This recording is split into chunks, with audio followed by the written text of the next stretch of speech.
What up, what up? What's going on, y'all? Got another Yap session for you. I know how much you like it.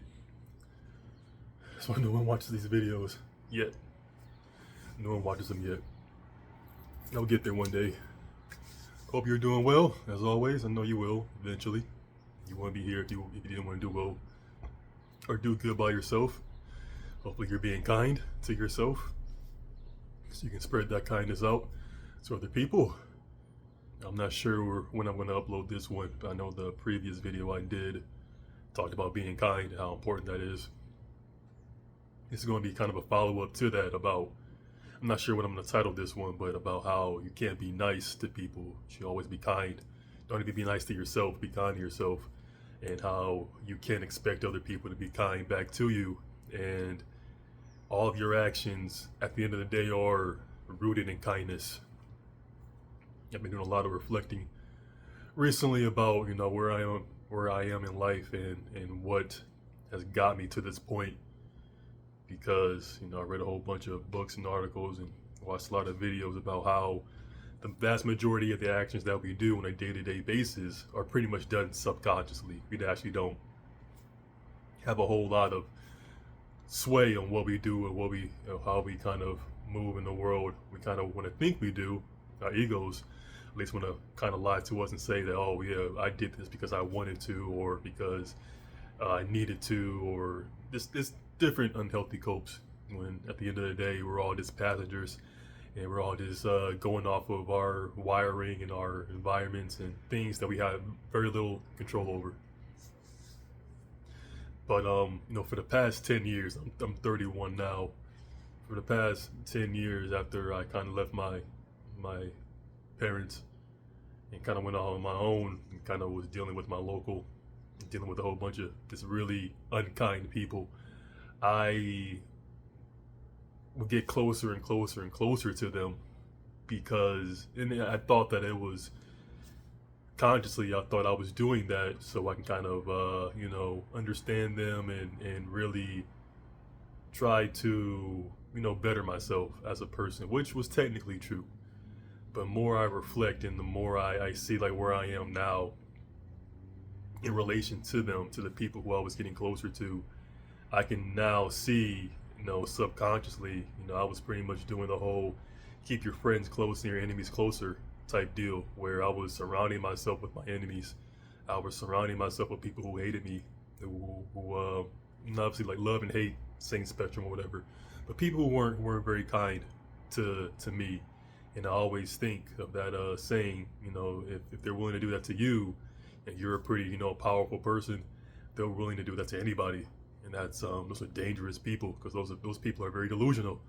I wouldn't, if I saw a version of me walking around doing what I would do, I would not pick a war with them. I would not pick a fight with that person. But I know better, so I know I would never fight me. I would never do that, because I know how vindictive and how petty I can be, and how I can just keep coming at you no matter what, using different tactics to kind of get what I need. That's the person that I am. I try to be kind. I am kind to people, but as soon as I feel like you're not going to return that kindness, I pretty much have to do what I need to do to remove you from as many people as humanly possible, because you're a danger to yourself, which means that you're a danger to other people. You know what I'm saying? If you're not dangerous to yourself, you're fine. But if you're sabotaging yourself, what's going to keep you on spreading the wealth and start sabotaging other people? And those people are dangerous, so I make sure I get those people as close as humanly possible. And I'm actually, even just looking at my actions, even like I said, I don't really control them. I've been like subconsciously getting all of these people all into like one area.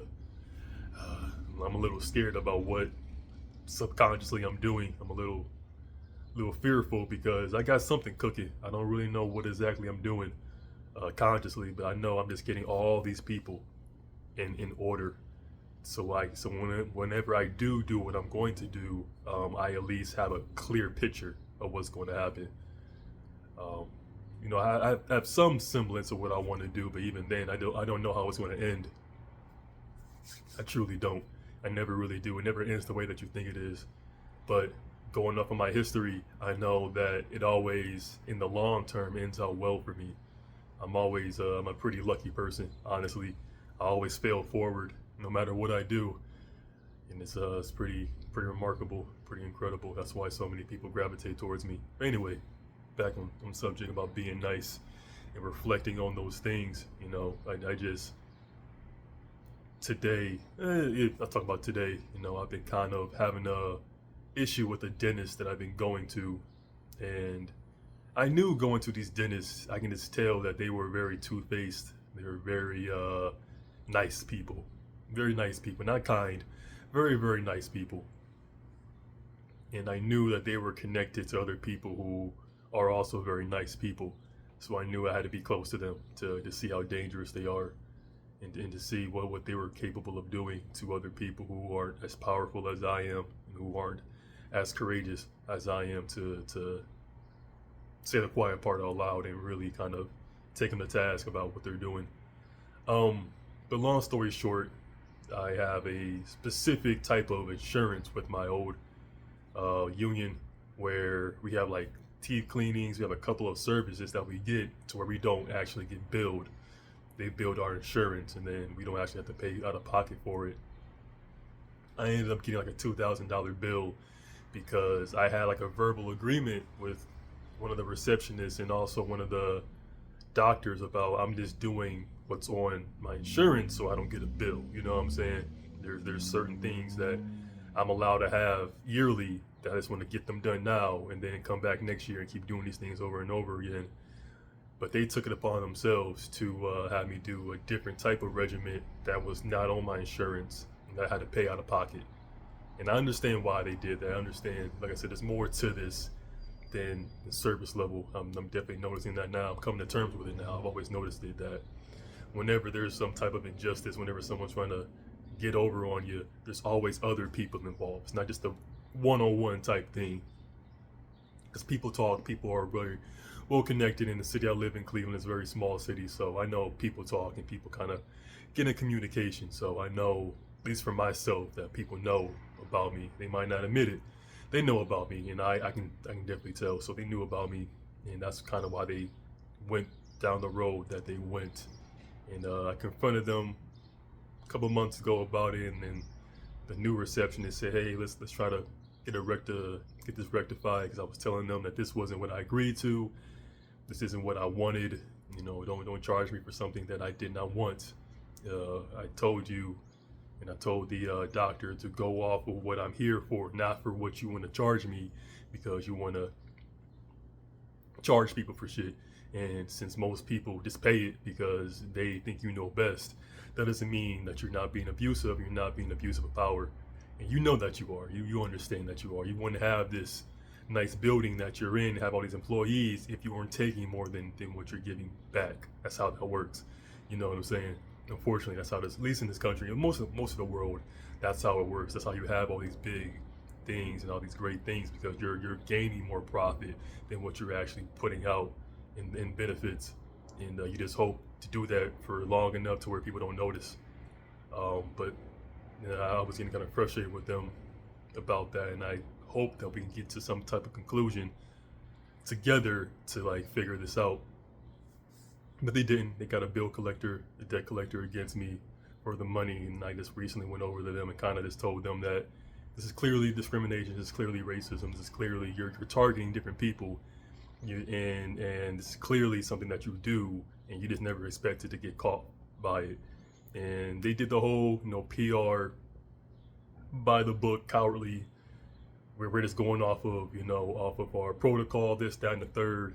And I called, I'm not sure if she was the owner or the manager or whatever, I called her out and saying, like, if you actually are who you say you are, if you are this courageous, leader, you wouldn't go off a protocol. If someone's coming at you with a problem, you would go off of a one-to-one basis. That's how you keep clientele. That's how you build a relationship with someone. You just don't go off a protocol and look at them as patient 12275. You know what I'm saying? That's how you really, really build that. But once everything gotten so corporate and people were tired of actually dealing with the actual people, then they started going off a protocol, which is very cowardly. It's very inhumane, and they get upset when it happens to them, but they got no problem doing it to other people. They can dish it, but they can't take it. And I after that whole thing between me and them, I kind of was being hard on myself, and I let my anger kind of guide me through that. And I'll talk about that, my anger and my emotions a little bit later. But after I kind of, allow myself to get some fresh air, think about it, I knew that overall, long term, that was the right thing to do. Either going to do a few things. They're going to crash out on me, and we're going to go to court, which we probably are, which I want. I definitely want them to be in my Carfax history of people who I sued and went against because they're not good people. They're just villains pretending to be heroes. I do not like those people. If you're a villain, just be a villain. Don't pretend to be nice and smile in people's face while having a dagger in your back, in your hand.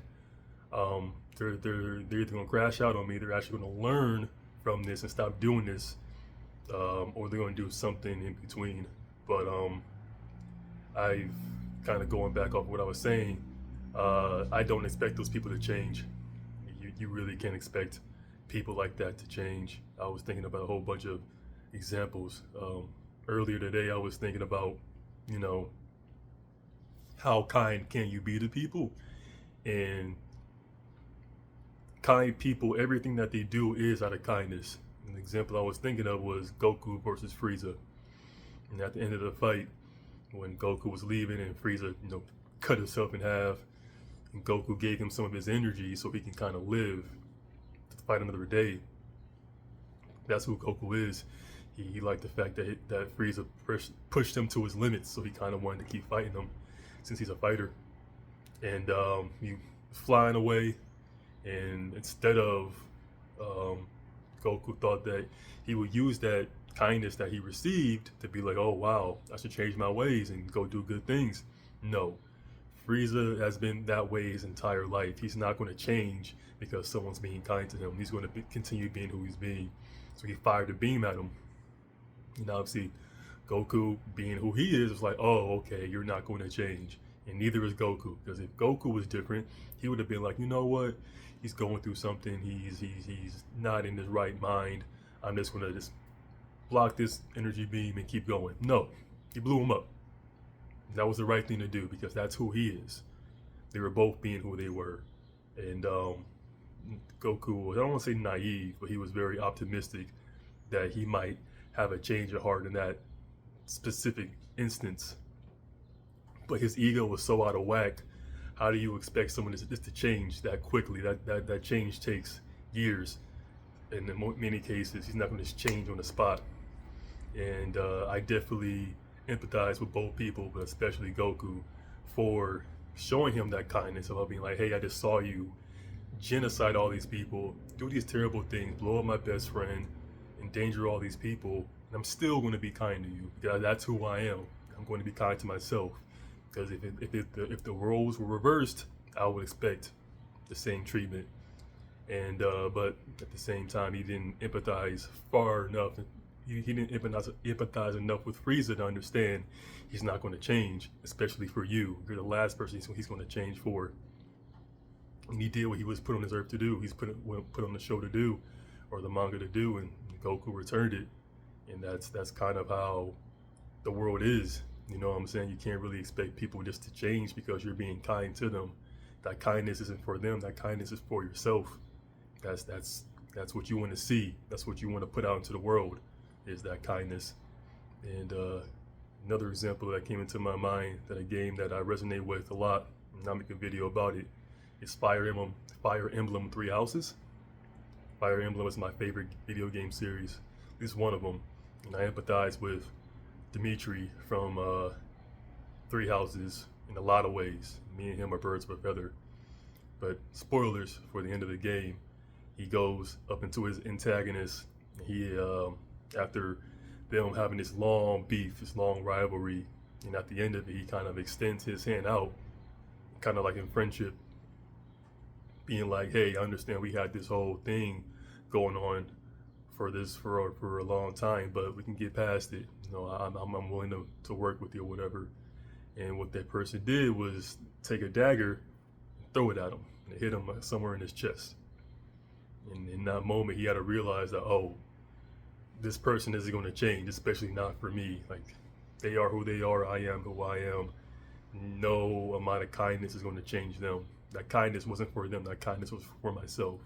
So he can at least walk with his head held high and be like, I did my role. I did what I was supposed to do. So after the person threw the dagger at him, he took his head off. And that was the right thing to do. That needed to be done because they weren't going to stop. That was the very, very clear indicator that they're not going to stop. That the reason why they're going to continue doing it is because of you. You know what I'm saying? So that kindness isn't going to change them. That kindness is for yourself. That's why you need to be kind. Is so you can be kind to yourself and spread that to people who are going to also be kind to you. Eventually, you're going to meet those people who are going to return the favor. And thankfully, I have been meeting those kind people as well. They have been gravitating more and more to me because I'm being kind to myself, but also I'm being kind in every way that I can be. Even the people who I'm going against right now, I'm being so incredibly kind to these people. It is insane, but they don't see it that way. They just see it me going at them and me being an asshole to them, which, you know, there's definitely some truth to that. But I could be doing a lot more if I wasn't being kind. But you just look at me and see that I'm pretty kind to myself. I wasn't always kind to myself because going back to what I was saying about my anger, most of my life I was so angry at people for how they treated me. I was mistreated for most of my life. I was abused most of my life, and no one ever admitted to it. No one ever really apologized for it. They felt justified because they know who I am. They know the life that I was going to lead just by looking at my face. You know what I'm saying? We can all get a pretty good read on people by looking at their face, looking how, you know, symmetrical and how attractive it is. And they just know that I was going to have a very, very blessed life. I already had one. I was going to continue having it. So they wanted to kind of spread some misery in there before their time in my role, their role in my life came to a close. And I had a lot of anger because of that. So the vast majority of my life was pretty emotionally unregulated. You know, I didn't really know how to express my anger, and it just got built up more and more and more and more and more to where, you know, it turned into cruelty. It turned into me not being able to fully tap into my empathy. You know, I have because of my autism, I have a very good. It's very easy for me to empathize with others and to put myself in their shoes and to really kind of, you know, get down to wherever they're at in life and be like, hey, you know, I can kind of see where you're coming from. But since I was suppressing my anger for most of my life, it was very hard for me to. I put extra obstacles in my life because of my suppressed anger, and the reason why I was suppressing my anger was because I was always told I'm not allowed to be angry at people, either by words or by actions, because of who I am. I'm a tall, dark-skinned, aggressive black man with a lot of testosterone. So when I get angry, people get scared, rightfully so. It makes a lot of sense. I can do a lot of damage, so I get that. You know what I'm saying? If someone like me was coming, if I saw someone like me coming at me, I would be scared as well. So that definitely makes sense. But it cost me a whole lot of my emotional intelligence in that way by allowing abusive people to continue being abusive because it made them feel big and powerful. But once I got into therapy, I mean, obviously a lot of other things, you know, I got kindness from people. People started empathizing with me more. So I got closer and closer to getting more EQ. But the last thing that really kind of helped me kind of evolve as a person was going to therapy and telling my therapist what happened, not trying to be a victim about it, even though I know I definitely started in that. I definitely had that victim mentality in the beginning, trying to go at it, just being honest about it. And for the first time in my life, I really had someone validate me about being like, hey, you were abused. You were abused very, very harshly as a child. And I never really empathized with my younger self about being like, if I were to see that, if I were to see what happened to me done to somebody else, how would I react? And conveniently enough, during that time, I was in a relationship to where my ex did have a son who was treated very similar to how I was, and I empathized with him like instantly. It was kind of it was meant to be. You know what I'm saying? I was supposed to see that and supposed to project myself onto him and being like, hey man, I get what you're going through, uh, in so many different ways. So that was supposed to happen. Like I said in most of my videos, we don't have any free will. I always wonder why I stayed in that relationship for as long as I did, because me and her weren't as compatible as I thought we were going to be. But he was a big reason for that. He truly was. I needed to see myself in someone else and to understand that, yeah, this does happen. This does happen, because I thought that I was the only one who went through that, and to the extreme levels of abuse from people who are jealous and envious and just hate the fact that you even exist, because it makes them kind of look inward and see their faults. But I'm so glad for that relationship. I'm so glad that I met them, all of her kids, because it gave me that empathy that I needed to really evolve into the man that you see today. And it allows me to keep going and to keep learning from other people. But yeah, once that was like the final thing I needed to get to where I am today, to be like, I am allowed to be angry at people. I also have to empathize with them and be like, if I was them, I would be no different. But just like Goku and just like Dimitri, if they're going to keep attacking me, I have to take them out, because they're not going to stop. Like I said, if they're willing to do this to me, they're willing to do this to anyone. And that is kindness. You know, what Goku did, what Dimitri did, with a lot of other, characters in stories that had that same scenario where, you're showing kindness to someone and they're still lashing out, they're still doing what they're doing. You have to kind of do what you got to do. That still is kindness. I am coming to terms with that, and it sits right with my soul by saying that, me coming at these people, threatening to, take them to court and do this, that, and the third, is kindness. It truly is, because you're protecting yourself, you're protecting other people, and you're also being truthful about it as well. You're not doing it out of your ego. You're not doing it out of pride or out of embarrassment. You're doing it because they're a danger to themselves and they're a danger to other people. And if you don't do it, they're going to make everyone around you miserable. It's going to make your life more miserable as well. They're not doing a service, or they're not doing a service that they're claiming to do overall. So they're never going to admit it either. You know what I'm saying? You cannot make people change. You can lead a horse to water. You can't make him drink it. And that's when I'm definitely coming to terms with. I've always known that, but I'm coming to terms with that, where there's just so many people who are just like, no, this is who I am. This is who I'm always going to be. And you got to go to war with those people.